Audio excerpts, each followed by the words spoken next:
परसों छतरपुर में भी हम लोग बताएंगे कि अगर किसी पाखंडी को ये धोखा हो गया हो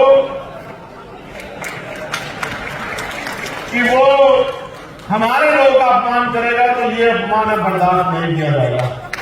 हमारे साथियों, जब उसे पूछा जाता है कि इतना बल कहां से आता है, तो मैं आपको बताना चाहता हूं कि इतना बल कहां से आता है।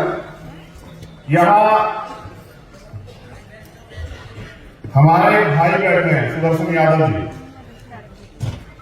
ये बल यहां से आता है कि उनकी माता का देहांत हो गया आज, लेकिन वो आदमी यहां इस सभा में अपने निवेशन में मौजूद है। कहां है सुदर्शन भाई? जय पिता का, उनके पिता का देहांत हुआ है। और मैं मंचों से कहता हूं, पिता जो है ना, हीरो होता है, हीरो बेटे का। मेरा गला हो गया, जरा मुझे पानी देना। सुदर्शन यहां है तो मुझे एहसास होता है कि कितना त्याग इस आंदोलन के लिए करना पड़ता है। धन्यवाद, दिल से जय।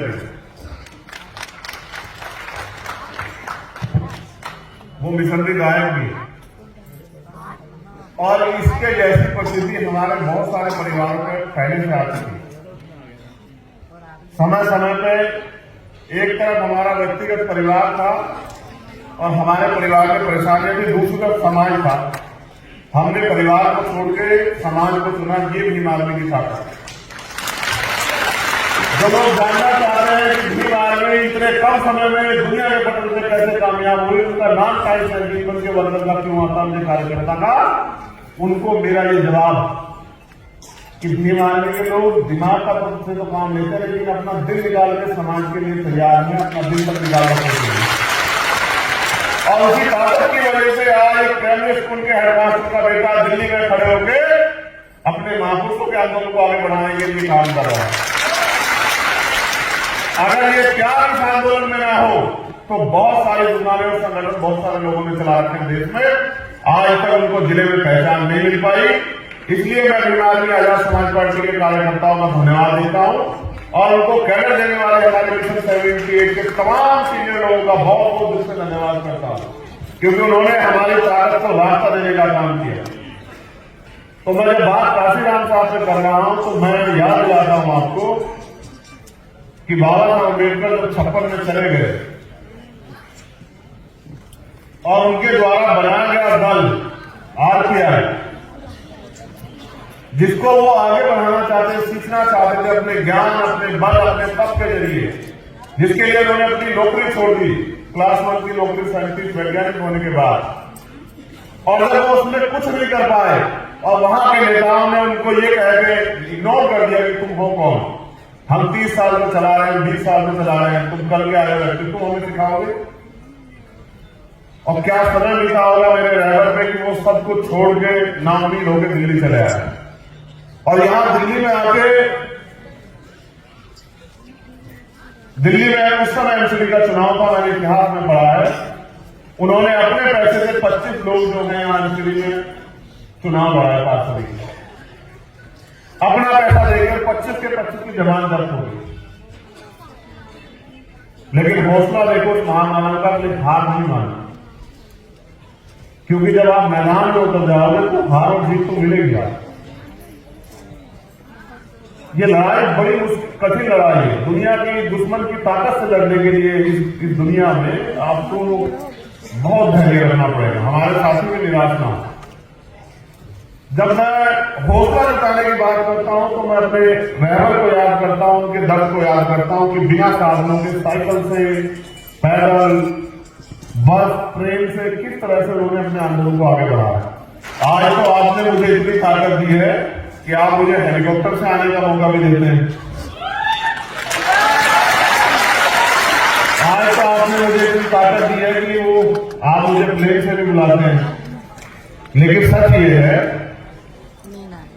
कि जब साहब ने आंदोलन शुरू किया तब उनके पास ये साधन नहीं थे, तो उन्होंने कहा तमन्ना अगर सच्ची हो तो रास्ते हजार होते हैं और तमन्ना अगर झूठी हो तो बहाने हजार होते हैं। अगर आपके अंदर सच्ची तमन्ना, मैं गारंटी से कह रहा हूं, पहले अधिवेशन में कि दूसरे अधिवेशन से होने के पहले, क्योंकि हमारा दूसरा अधिवेशन 3 साल बाद होगा, दूसरे अधिवेशन के होने से पहले आप इस देश में एक नामचीन पार्टी होंगे और आपके झंडे झंडे आपकी पार्टी की पहचान होगी।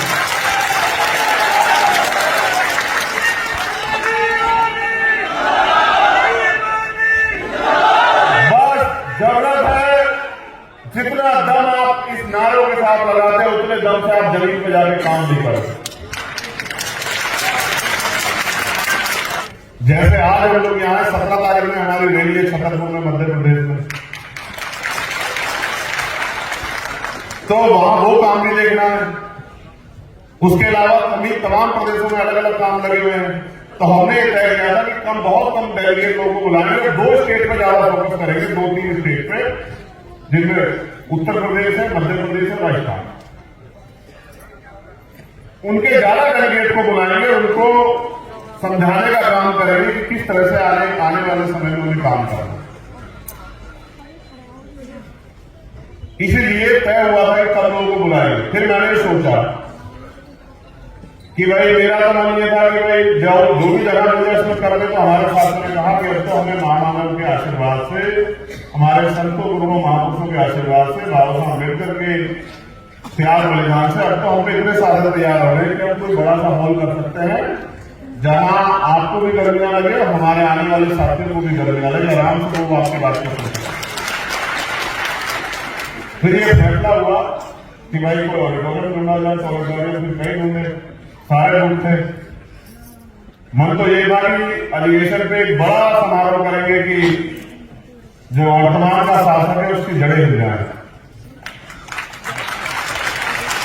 फिर ये तय हुआ कि अभी तो हिला ही है मध्य प्रदेश में,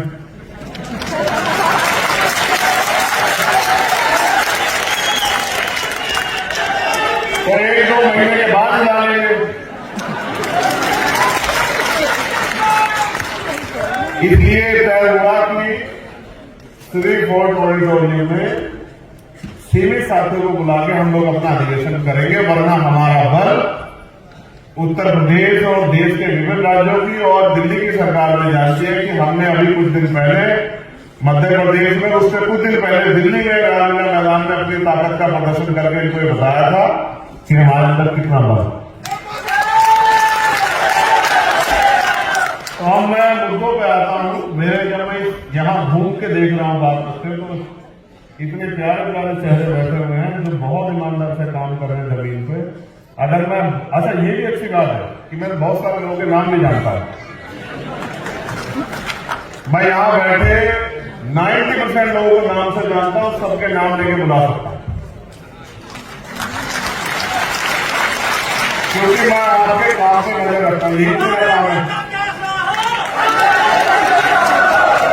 देखो, अब आप नारेबाजी मत करना, जय जयकार मत करना, मेरी बात को गौर से सुनना, ठीक है?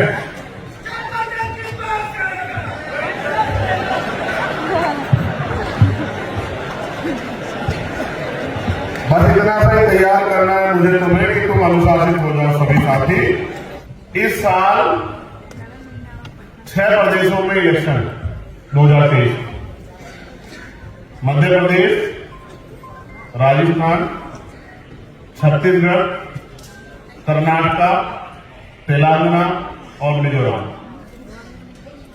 6 में से 5 में हमारा संगठन, 6 में से 5 में, और 5 में से 4 में हमारा मजबूत संगठन। मध्य प्रदेश की शक्ति आपने देखी, राजस्थान की शक्ति आपने देखी, कर्नाटक, तेलंगाना में भी हमारा मजबूत संगठन और छत्तीसगढ़ में भी हमारा मजबूत संगठन। अब हमारे पास सबसे पहला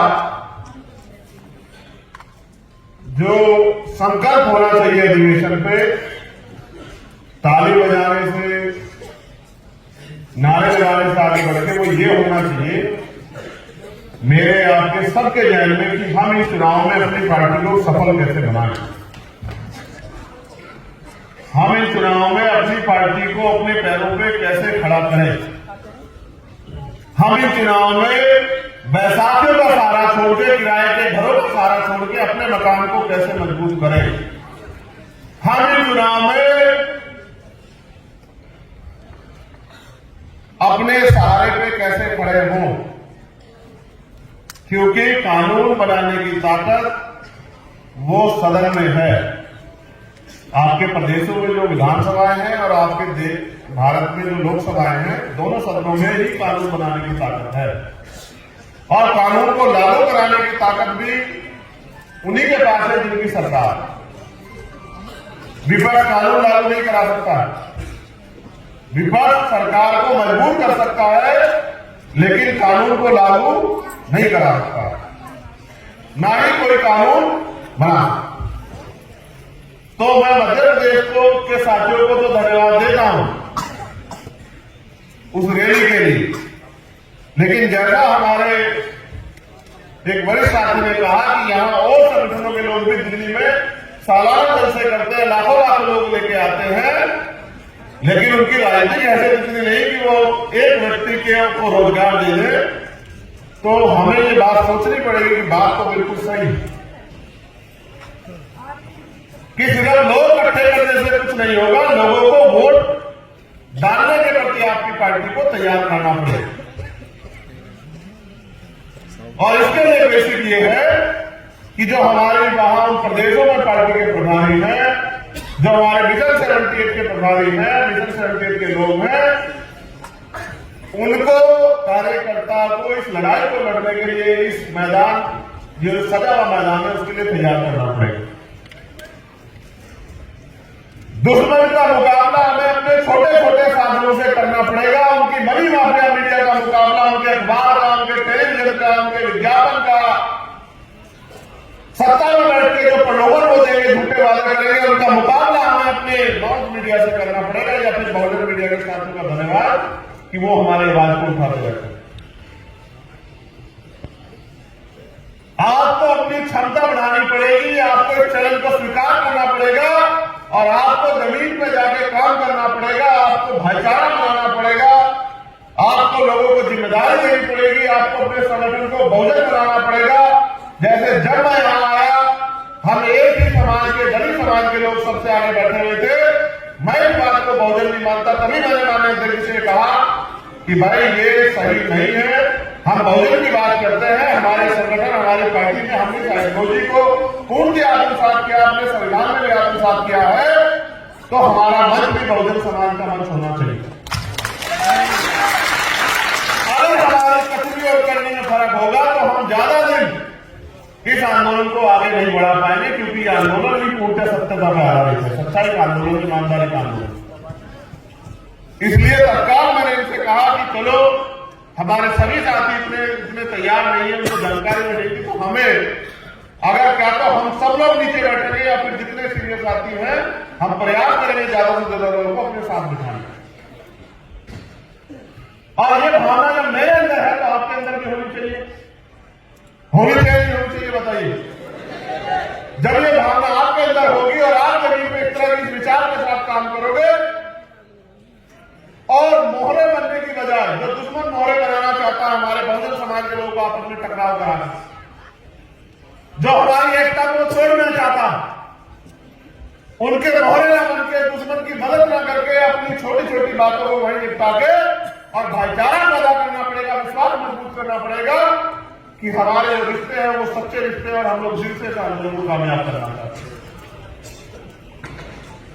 जब आप गांव देहात में जाके हमारे उन अति पिछड़े समाज के लोगों को अपने साथ जोड़ने का काम करोगे, पहली बात तो मैं दलित समाज के लोगों से कहना चाहता हूं स्पेशली, मुझे गर्व है कि आप इस आंदोलन को आपने अब तक अपने खून से सींचा, लेकिन मैं आपसे कहना चाहता हूं कि आपको और थोड़ा सा और तैयारी करनी पड़ेगी, अपने आप को पीछे रख के अपने भाईचारे के भाइयों को आगे करके इस आंदोलन को आगे बढ़ाना पड़ेगा। क्योंकि दुश्मन बड़ा चालाक है, दुश्मन हमारे लोगों को वो और उनके हाथ में पावर नहीं दे रहा है, उनको व्यक्तिगत तनख्वाह देने लायक बना के उनसे उनके समाज का चेहरा बना के उनकी वोट को लूटने का काम कर रहा है। इसलिए आपको हमको दुश्मन के आंदोलन को भी समझना पड़ेगा कि उसने क्या तैयारी की। इसलिए गांव देहात में जाके बाल प्रजापति कश्यप निषाद मोदी करते कुशवा सर जो तमाम पिछड़ी जाती है उनके बीच में जाके उनको समझाना पड़ेगा कि आज के हालात क्या। वो बार बार हमारी ताकत को हमारे आंदोलन को कमजोर करने के लिए हमारे ऊपर झूठे आरोप लगाएगा, हमें धर्म विरोधी राष्ट्र तमाम तरह की बातों से लोगों को गुमराह करने का काम करेगा। हम चाहते क्या है देश में, इस बात को पहुंचाने के लिए आपको उनके बीच में जाना पड़ेगा और आपको उनको बताना पड़ेगा कि आप ये सोचो कि मैं अभी मध्य प्रदेश गया था, आजादी के 75 साल के बावजूद भी भाई किशन लाल बालू यादव के घर अगर कच्चा मकान है, उसके समाज के आस पड़ोस में कच्चा मकान है, तो आज भी इस देश में तमाम सरकारें रही, उन्होंने हमें इंसान भी नहीं समझा और उन्होंने ये भी नहीं समझा कि ये पक्के मकान में रहने लायक। इसलिए हमें जमीनी तौर पर अपने आंदोलन को तैयार करना पड़ेगा और आपस में ना लड़के भाईचारा बना के बहुजन समाज के लोगों में एक दूसरे के सुख दुख की लड़ाई लड़नी पड़ेगी और ये समझना पड़ेगा हर घटना के पीछे दुश्मन की कोई ना कोई साजिश हो सकती है, तो जल्दबाजी न करके घटना की तय पे जाना पड़ेगा। अगर बिना घटना की तय पे जाएंगे तो प्रथम दृष्टया बहुत बड़ा झगड़ा रहेगा और ज्यादा जमीन में देखेंगे तो पता लग जाएगा कि दुश्मन ने साजिश करके हमारे लोगों को गिराने का काम किया है। और हम बुद्धिजीवी तभी है जब हम उस दुश्मन की साजिश को समझ के खबरदार होकर अपने लोगों को तैयार करें।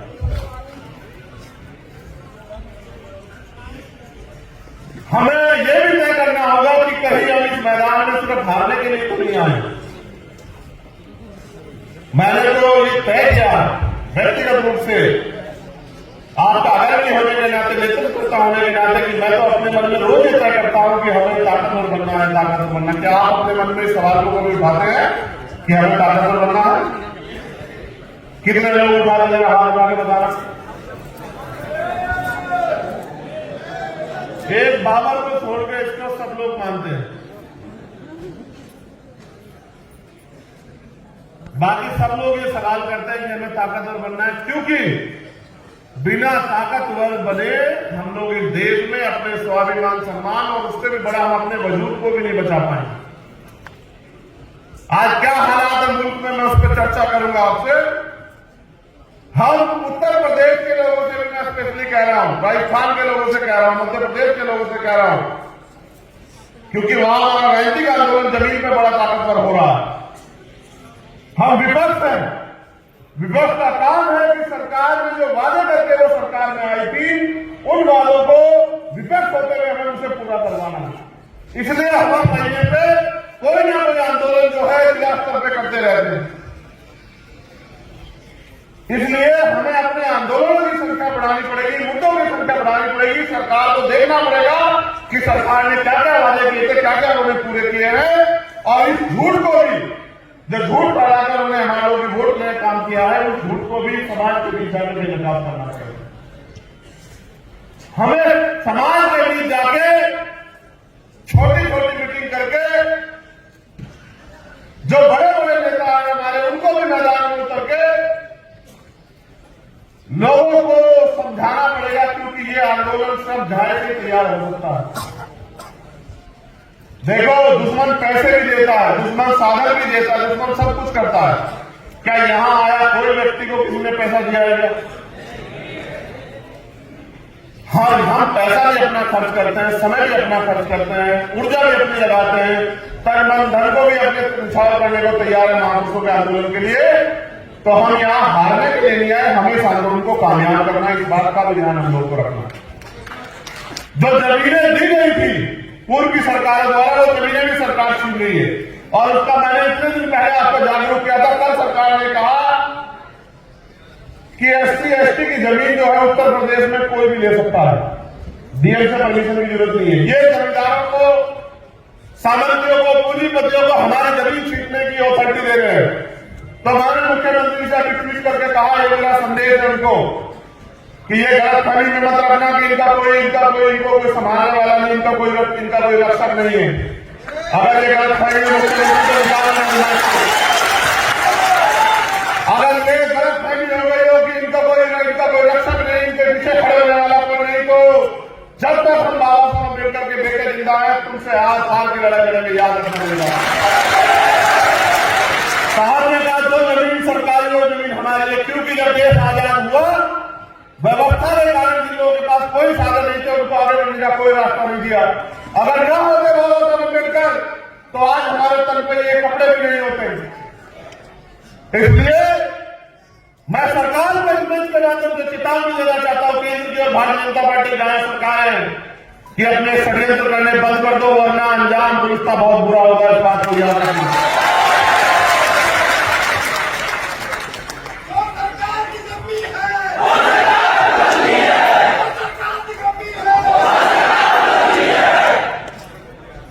ये जमीन छीनना चाहते हैं और हम जमीन दिलाना चाहते हैं। ये बात भी आपको बतानी पड़ेगी कि जमीन दिलाने की ताकत सरकार में होती है, इसलिए हम कहते हैं कि अपने लोगों को भी चलो ताकत देना। रोजगार देने की ताकत सरकार में होती है, इसलिए मैं आप लोगों से मध्य प्रदेश राजस्थान के लोगों से कह रहा हूं कि अपने लोगों को इनके भरोसे मत छोड़ो, उनको हाथ फैलाने मत दो। रोजी रोटी के लिए मोहताज हो गए हमारे लोग, वहां इनके भरोसे मत रहो। अपने लोगों को ताकतवर बनाने के लिए, उनको समझाने के लिए उनके बीच में जाओ। और भी कई मांगे हमने वहां रखी थी उस समय, लेकिन क्योंकि हमें आगे बढ़ना है, बहुत सारी महत्वपूर्ण बातें करनी है आपसे। एक षड्यंत्र जो किया है, बेनकाब होना बहुत जरूरी है। किसी की हैसियत नहीं पूरे देश में कि वो इस षड्यंत्र का सामना कर ले, लेकिन इस षड्यंत्र को बेनकाब करना नेतृत्व करता है कार्य में जिम्मेदारी। कल एक शासना देश आया हमारा देश में उत्तर प्रदेश के, और ये सब जगह होगा, केवल उत्तर प्रदेश में नहीं होगा, आप देख लेना।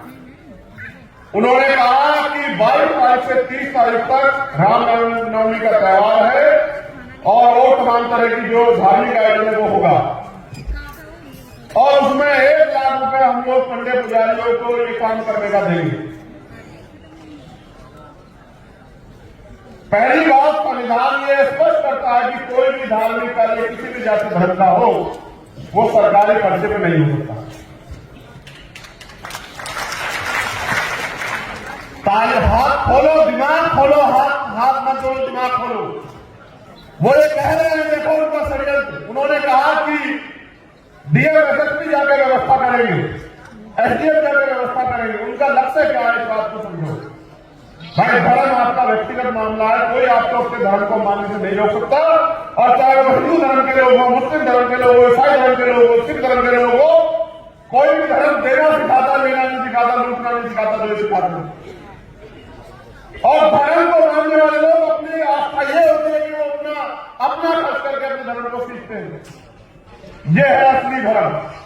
इन्होंने व्यवस्था की है कि बैनर लगेंगे जनप्रतिनिधियों के, वो सरकारी खर्चे में लगेंगे और मंदिरों में लगेंगे, और मंदिरों में जो एमपी एमएलए, क्योंकि उनकी सरकार है वहां, तो इनके नेता वहां मुख्य अतिथि होंगे। आप सोचो मंदिर को राजनीतिक घर बनाना चाहते हैं कि मंदिरों में इनके नेता जाए, सरकारी खर्चे में जाके भाषण दे और भाषण देके कहें कि देखो हमारी पार्टी ने किया है, इसलिए आप हमारे साथ जुड़ जाए। ये हमारे दलित पिछड़े वर्ग के लोगों को बेवकूफ बनाने की तैयारी है, उनकी वोट को लूटने की तैयारी है। ये कोई धार्मिक नहीं है। अगर धार्मिक होते हैं तो मंदिर छोड़ के गोरखपुर का ये लखनऊ की सत्ता में भी बैठे होते, आप सब लोग जानते हैं। हमें अपने समाज को संविधान देना होगा। हमारी बहनें वहां जाएंगी मंदिरों में पूजन करने के लिए, ये वहां अपनी बात बता के उनको बेवकूफ बनाने का काम करेंगे। हमें ज्यादा बड़े पैमाने पर मैं आपसे कह रहा हूं कि अपनी बहनों को इस आंदोलन से जोड़ना पड़ेगा, हमारी माओ को तैयार करना पड़ेगा।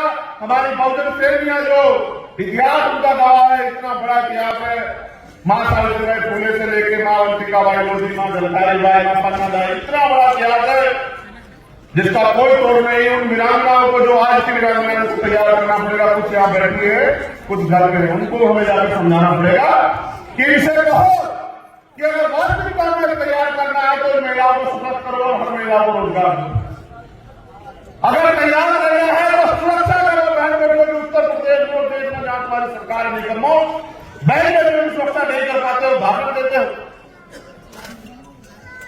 बेटी बचाओ बेटी पढ़ाओ के नारे देते हो। आपकी सरकार में हाथ के साथ क्या हुआ आपने नहीं देखा? ये भारतीय जनता पार्टी के लोग और इनकी महिला नेताएं भी चुप थी बिल्कुल। और सीबीआई ने क्लोजर रिपोर्ट लगाकर कहा कि ये और देखो किस तरह से सत्ता का दुरुपयोग करके उन्होंने हमारे बहन को न्याय को जो है बाधित करने का काम किया। देखा आपने किस तरह से आपके साथ जो है न्याय का मजाक था उत्तर प्रदेश में। 3 लोगों को बरी कर दिया और एक आदमी को सजा वो जो धाराएं बैठी थी वो हटा दी। पूरी सरकार खड़ी थी आरोपियों को बचाने के लिए। केवल भीमानी के लोग जमीन पर लड़ रहे थे उस समय आजाद समाज पार्टी के लोग। और उनका दबाव था दिल्ली में कि मुख्यमंत्री को मजबूर होना पड़ा न्याय के लिए, लेकिन फिर भी न्याय के साथ घोटाला किया। याद रखना कि गुंडों को बचा नहीं पाओगे मुख्यमंत्री, मेरी बात को याद रखना। क्या उंगली दिखा दिखाने बात करते सदन में नहीं हुआ, मैं सदन में वरना देता जवाब अपने लोगों की तरफ से बताना कि उन्हें कैसे दिखाई जाती।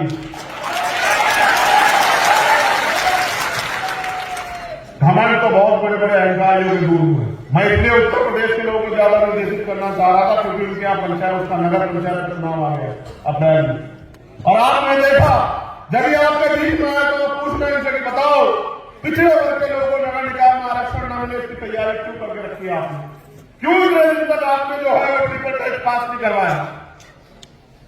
हमें अपने लोगों को समझदार बनाना पड़ेगा, जागरूक करना पड़ेगा। ये हमसे रिश्ते भी वोट के रखते, जिस दिन वोट का अधिकार आप पर नहीं था ये आपको शूद्र कहते थे, अछूत कहते थे, नीच कहते थे, आपके अधिकारों पर उन्होंने छीन रखा था। ये आप जानते ध्यान करके देखो कि किस तरह परंपरा पुरुषों के नाम पे सती प्रथा, शिवा, तमाम पुरुषों के नाम पे उन्होंने देश की महिलाओं को जो है शोषण करने का काम किया।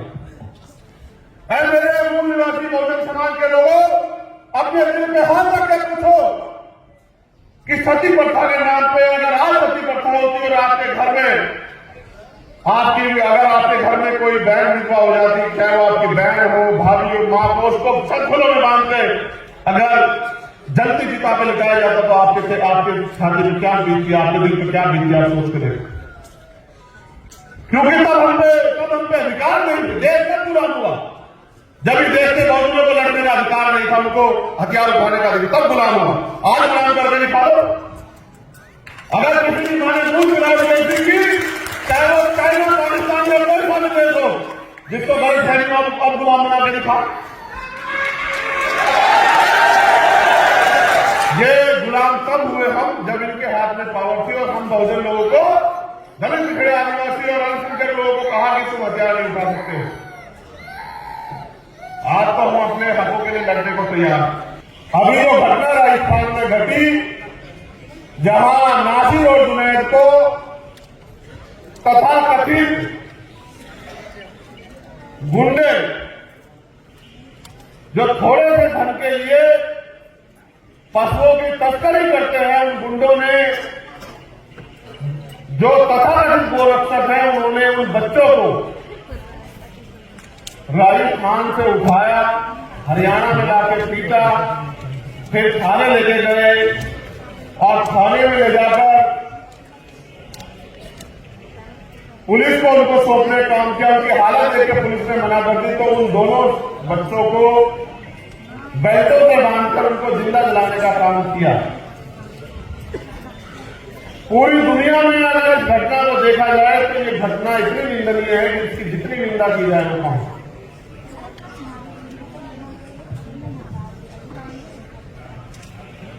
जब मैं सती प्रथा का जिक्र कर रहा तो बिल्कुल ऐसा ही दर्द पैदा होता है जो इस घटना में हुआ, जिंदा लोगों को जलाने।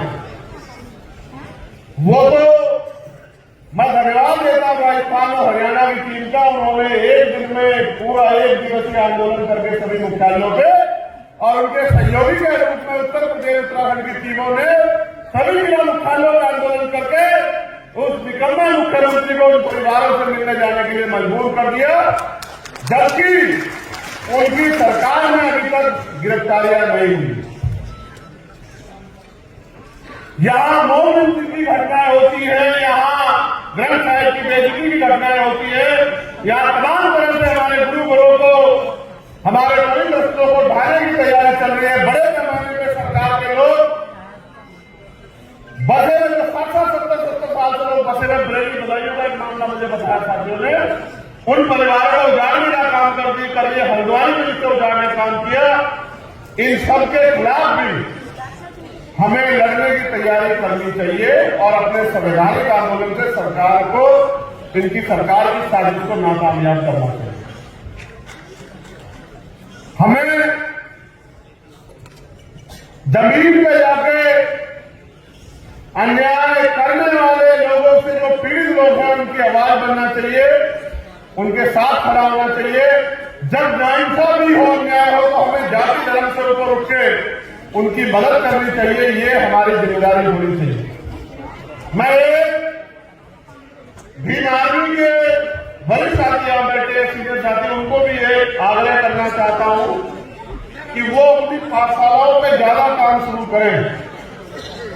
उन पाठशालाओं के जरिए हमारा नया पल तैयार हो रहा है, उन पाठशालाओं पर ज्यादा काम करें। उसके साथ साथ भीम आर्मी को अब हम बहुजन सुरक्षा दल के रूप में भी उनसे काम लेंगे। बहुजन सुरक्षा दल का क्या काम है, इसको जानने के लिए अब संगोष्ठियां जो है आप लोगों के बीच में रखी जाएंगी और भीम आर्मी के लोगों को, भीम आर्मी के हमारे नेताओं को, अपने कैडर को तैयार करना है कि वो अपने इस दल को, इस शक्ति को बहुजन समाज की सुरक्षा में समर्पित, अर्पित करने का काम करें।